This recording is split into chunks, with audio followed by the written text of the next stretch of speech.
Okay, welcome to the White Guy Show. I'm Whitey, and today I did a review on Clerks 3 where I'd watched a large chunk of it, but I was skipping through because I was frustrated with it. And I knew this would happen. I calmed down and I watched Clerks 3 beginning to end. I did skip a couple bits towards the back end of it, but it's because I already watched these chunks of the film. And just like Clerks 2, what Kevin Smith talk to anybody with the Clerks VSQ universe, he's frustrating because the first several films he made were awesome, and he's on a different path. What it is, but I don't love it, but I don't hate it, and I hated it a few hours ago when I first watched it. So, Clerks 3,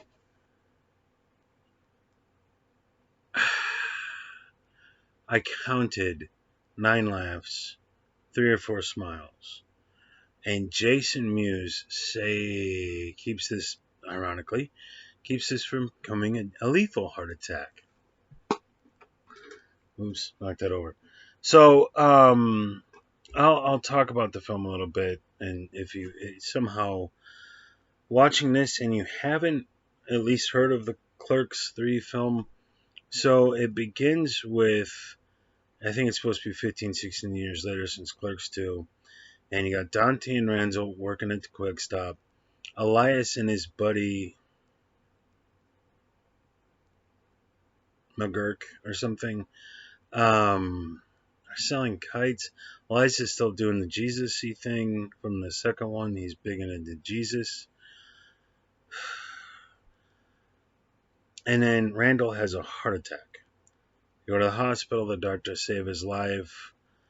I laughed, I think, once during any of this. And then Randall decides to make a movie, which is, about his experience being a clerk at a convenience store for the last 20 years. And then he writes the script. Dante is butthurt because he doesn't show up until page 37. 37 dicks.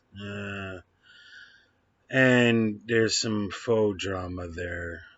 These two are a bitter couple. They're like an old married couple, Dante and Randall.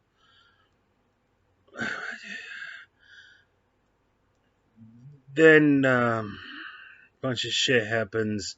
Then they kill off Becky from the second one, who was going to marry Dante and was pregnant with his kid. And in this movie, she's died in a car accident years ago. And Dante is still dealing with this or hasn't really dealt with this. So there's that drama there. She shows up in a few scenes as a ghost. Basically, at one point, the film takes a left turn and he goes to the cemetery. And I love Brian O'Halloran, but his acting just wasn't where it needed to be for this scene. When Brian O'Halloran and Jeff Anderson, aka Dante and Randall, are doing their banter and back and forth, they're very good at that.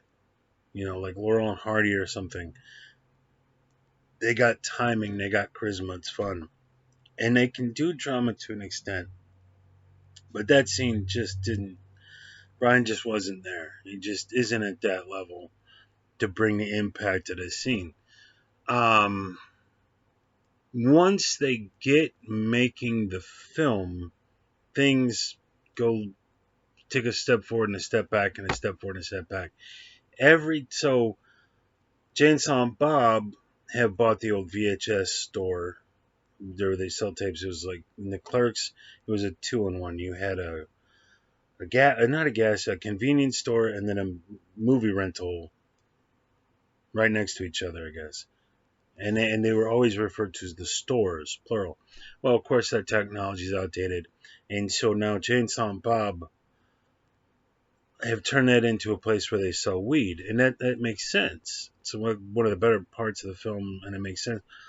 And every time Dante and Randall go over and hang out with Jay and Silent Bob for a few minutes, all the best parts of the film happen.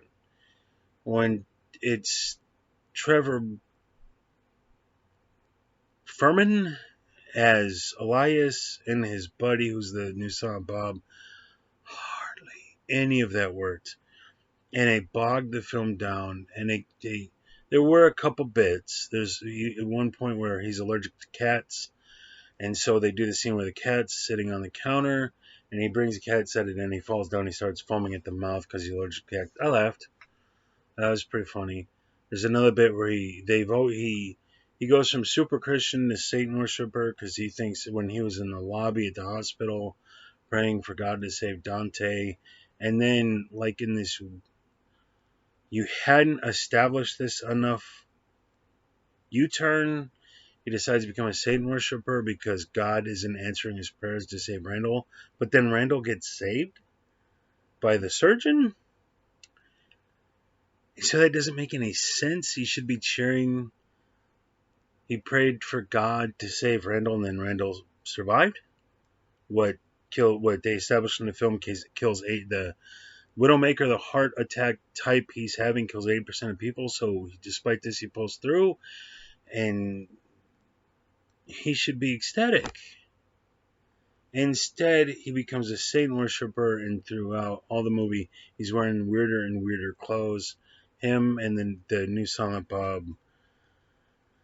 And that, I didn't care for hardly any of it. I got a couple chuckles out of that team. But Trevor Furman does a good job with the speech he gives at the end. When he's like, Dante went to his ex to get the money to make the movie. That speech he gives, Trevor Furman as an actor does a sound job there. So I didn't care for that whole third of the film. It was way too much.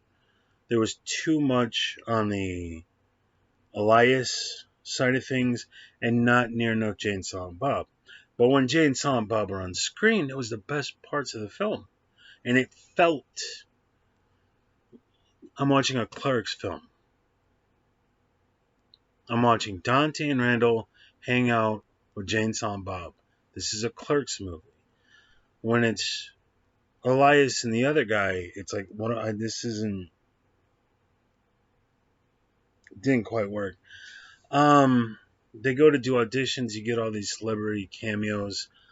I didn't get a single chuckle out of any of it. It was boring and depressing. I'm just like, no. And maybe that's the actual experience that they had.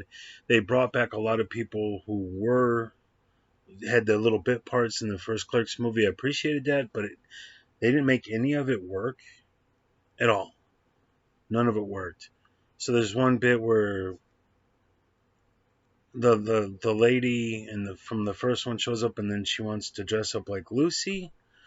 And I know I'm supposed to laugh, but I'm not laughing. I'm just like, what are we doing? So 2/3 of this movie, I would be happy to have never experienced it. And then about a third of the film was doable. This needed to go back in the oven.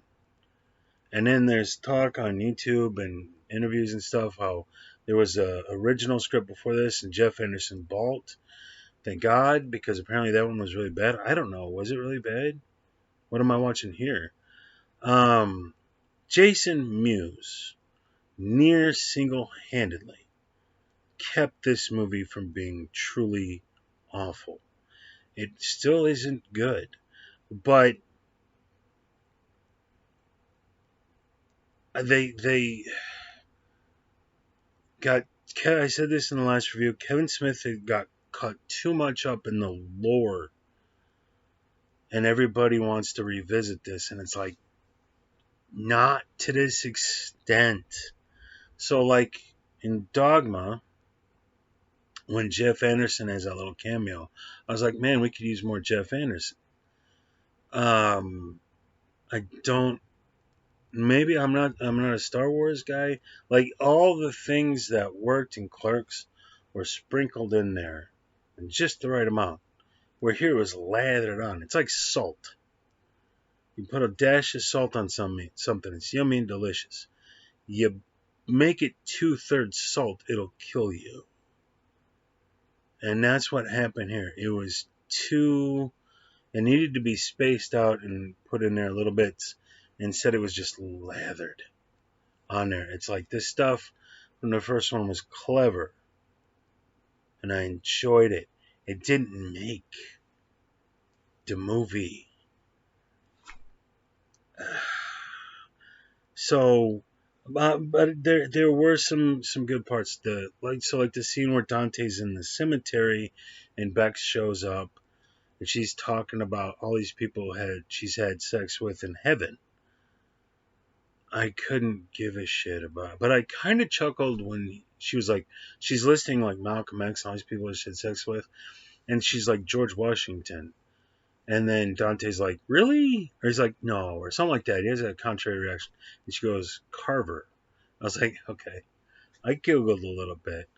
And then at the end, it got a bit touching where she was like, there is some part of these, Brian O'Halloran and Rosario Dawson, where it's like, he's older and harder to look at. God bless you, Brian. She's smoking hot. What are they doing together? But they do have a certain degree of chemistry where I could see how that could have become a relationship. But like I could see how they went on some dates and maybe knocked some boots.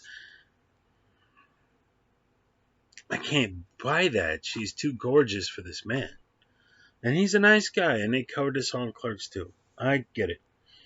But the latter part of that scene worked. She's like, I don't believe in true romance or something, but I believe in you. I was like, oh, okay, that was touching. That worked. So there's parts and pieces. I wish, and I said this in the last review, I wish Scott Mosier was still around. Because he was clearly the voice of reason on that team. And that's what's missing. Somebody say, Kevin, this is good, but we got to work on this. And now that that's gone, there's still some good parts there, but there's no one to pull Kevin's better. He's lazy. He's lazy. I'm the last guy who should lecture somebody on being lazy. I won't take 5 minutes to work on my lighting. But I'm making a little shit and piss YouTube movie review thing. He's got I said this in the lesson too, he's got all these resources available to him. And I get it. He nearly died of a heart attack.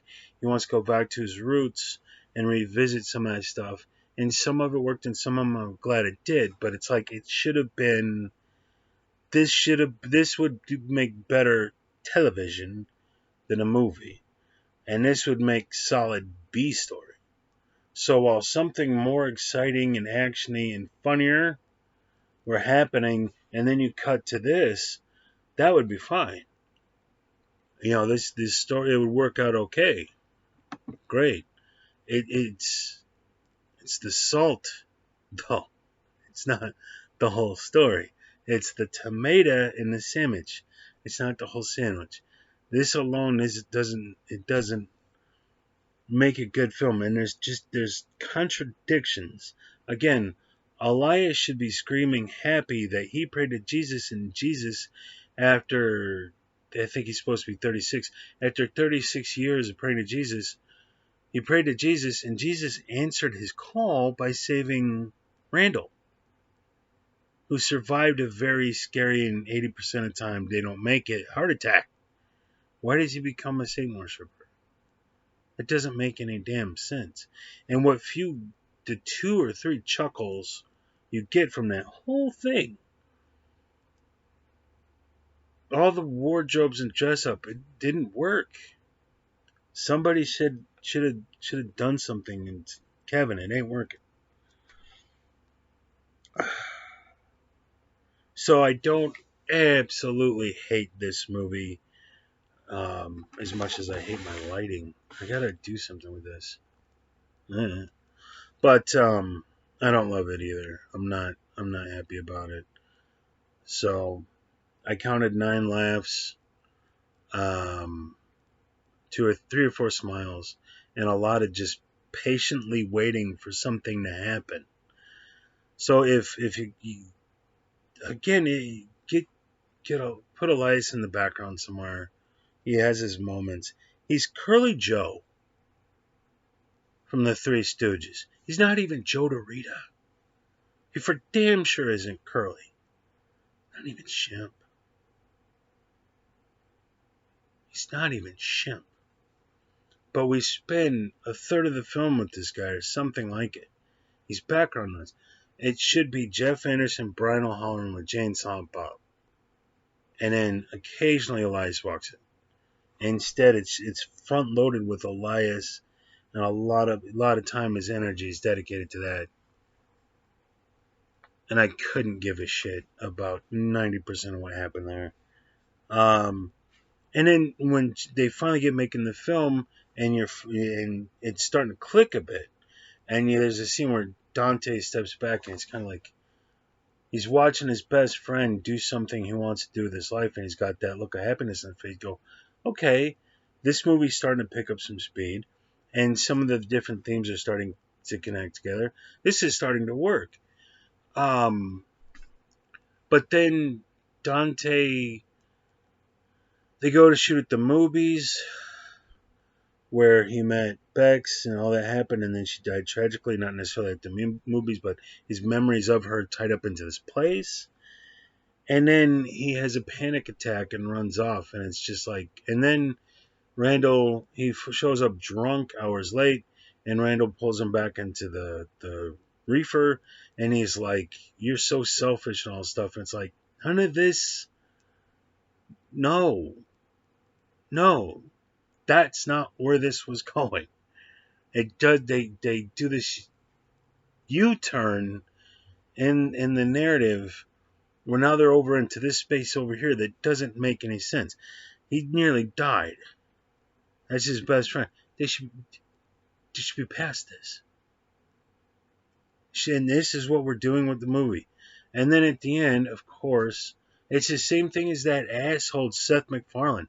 Tell another fucking story. Peter pisses off Lois, and then Peter has to realize how much he cares about Lois and put his pettiness and selfishness. It's the same thing.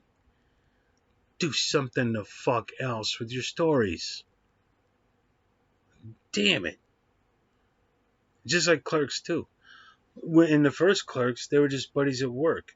And yeah, there was the big blow up in the end, but it's just like, do something else. Please? You made Dogma. You're capable more.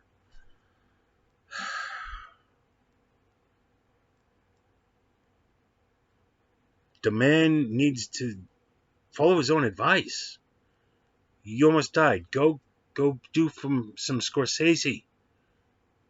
Tell a story about something that matters, not this petty little shit that's going on here. God bless Jay Muse.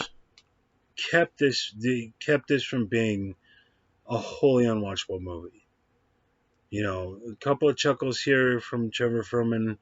You know, some fair enough dramatic acting from Brian and Jeff, but Jesus. And all the goddamn cameos. I don't think I got anything out of them.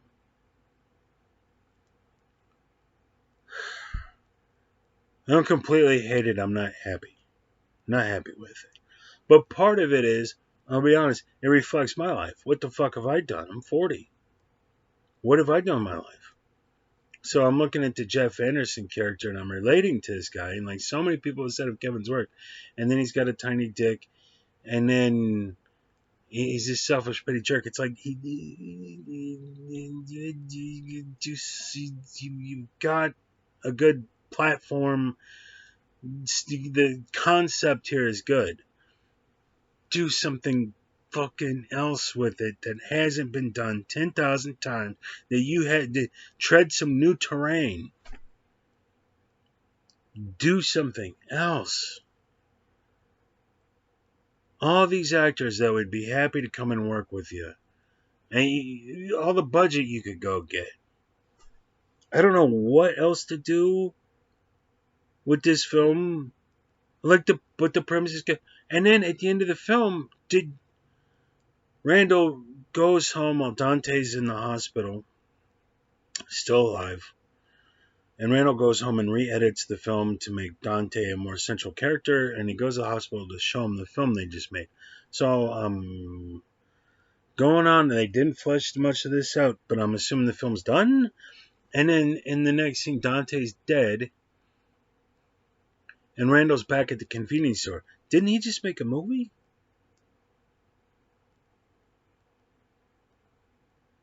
He just made a movie.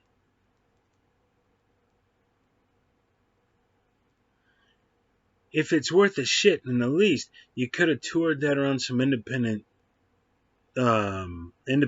films. The word I'm looking for. You could have taken that to some theaters, some local theaters. You could have taken that to some college campuses.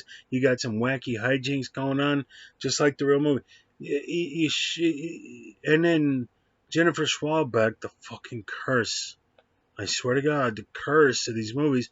She shows up and she's like, you need to pay this money. And then Trevor Moore, Elias, and New Silent Bob are selling kites, and it made $1 million on online.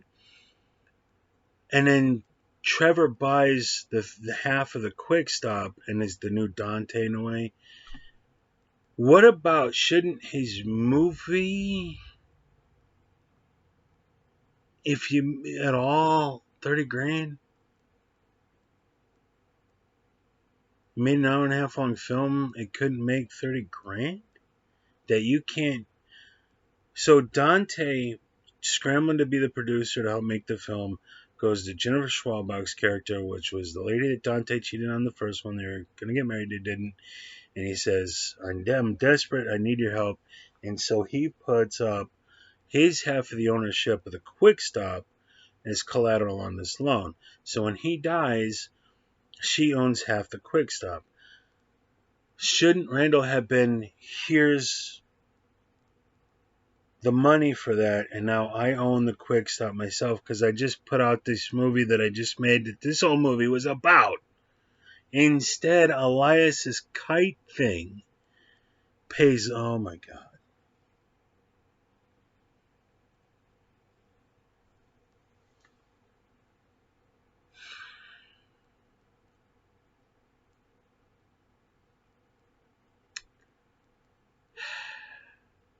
And then Jay and Silent Bob and Trevor and New Silent Bob are running around in wacky hijinks as you do that pullback shot. And then Jay and Silent Bob, or Jay, Silent Bob's kid, Johnny, I forget her name, is sitting there doing the milk thing. And then you see Dante's ghost hanging out next to Randall. And it's like they just went back to their lives. None of them learned anything from this. None of them grew from this. Randall did nothing with this? That's so fucking depressing. My God. They don't care that he's, with the exception of Randall, nobody cares that he's dead. Nobody seems to give a shit that Mr. Dante is dead. And then this one sad man is going to sit there next to the ghost of his buddy for the rest of whatever life he's got left and be sad. Didn't you just make a movie? What the fuck happened to that? The whole thing, the whole movie was about, and nothing came from this? What the fuck? God damn, this movie is depressing. So if that's what you want to go see a movie and depressed out of your fucking skull, I got a movie for you. It's called Clerks 3. If you want to laugh and have a good time, it's something else. This ain't it. What the fuck with this movie, dude? So, having watched it from beginning to end, opening to closing credits, it wasn't quite the nightmare I had envisioned it was going to be, but this was still not good. It had some good parts. It had some good bits, but this was still not good. I'm going to bed. I gotta go to work. Fuck, it's 10 o'clock in the morning. Alright, I gotta go sleep. I gotta go work later. Good luck. Good fucking luck.